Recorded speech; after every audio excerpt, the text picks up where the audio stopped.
एका सकाळी उठल्यावर त्याने मोबाईल हातात घेतला. व्हॉट्सॲपवर एक अनोळखी मेसेज होता. आज दुपारी 3:15 तुझा अपघात होईल. रोहन हा एक साधा इंजिनियर होता. एका सकाळी उठल्यावर त्याने मोबाईल हातात घेतला. व्हॉट्सअपवर एक अनोळखी मेसेज आला होता. आज दुपारी 3:15 तुझा अपघात होईल. रोहन हसला. कोणीतरी मित्र मस्करी करत असेल. पण त्याला धक्का बसला, कारण तो मेसेज त्याच्या स्वतःच्याच नंबरवरून आला होता. दुपारी 3:15 रोहन ऑफिसमधून बाहेर पडला. रस्ता ओलांडताना अचानक एक ट्रक भरधाव वेगाने त्याच्या दिशेने आला. रोहन कसा बसा बाजूला झाला. त्याचा जीव वाचला, पण ट्रकने त्याच्या मागे उभ्या असलेल्या एका कारला मात्र जोरदार धडक दिली. रोहनच्या अंगावर तर काटाच आला. मेसेज खरा ठरला होता. दुसऱ्या दिवशी सकाळी पुन्हा मेसेज आला. आज तुझ्या सर्वात जवळचा मित्र तुला धोका देईल. आता मात्र रोहन घाबरला. संध्याकाळी त्याला कळलं की त्याचा मित्र अमेय त्याच्या प्रोजेक्टची माहिती चोरून बॉसकडे स्वतःच्या नावाने सादर करत होता. आणखी एक मेसेज खरा ठरला होता.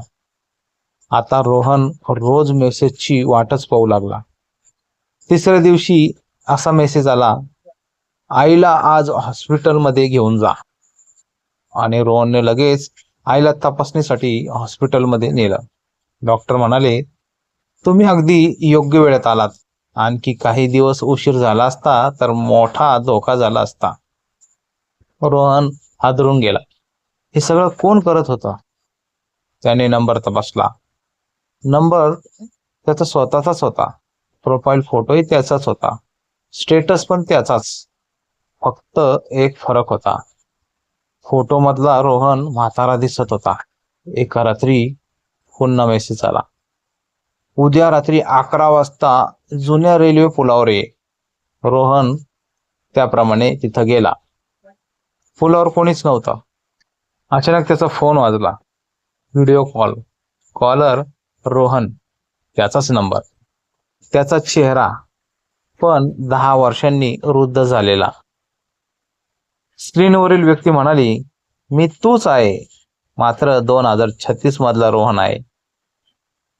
आता मात्र रोहन आणखीनच हादरून गेला. तो यावर विश्वास ठेवायला तयार नव्हता. मग त्या व्यक्तीने अशा गोष्टी सांगितल्या ज्या फक्त रोहनलाच माहिती होत्या. भविष्यातील रोहन त्याला म्हणाला, मी तुला वाचवण्यासाठी आलो आहे, कारण 3 दिवसांनी तू एका अपघातात मरणार आहेस. आता मात्र रोहनच्या पायाखालची जमीन सरकली. भविष्यातील रोहनने अपघाताची जागा, वेळ आणि कारण सांगितलं. रोहनने सर्व बदलण्याचा प्रयत्न केला, पण नियतीला बदलता येईल का? आणि एके दिवशी रोहन आपल्या आईसोबत कुठेतरी बाहेर निघालेला असतो आणि त्यांचा अपघात होतो. रोहन आईला वाचवण्यासाठी धावतो, मात्र गंभीर जखमी होतो. आईचा जीव वाचतो, मात्र रोहन गंभीर जखमी झाल्याने बेशुद्ध होतो.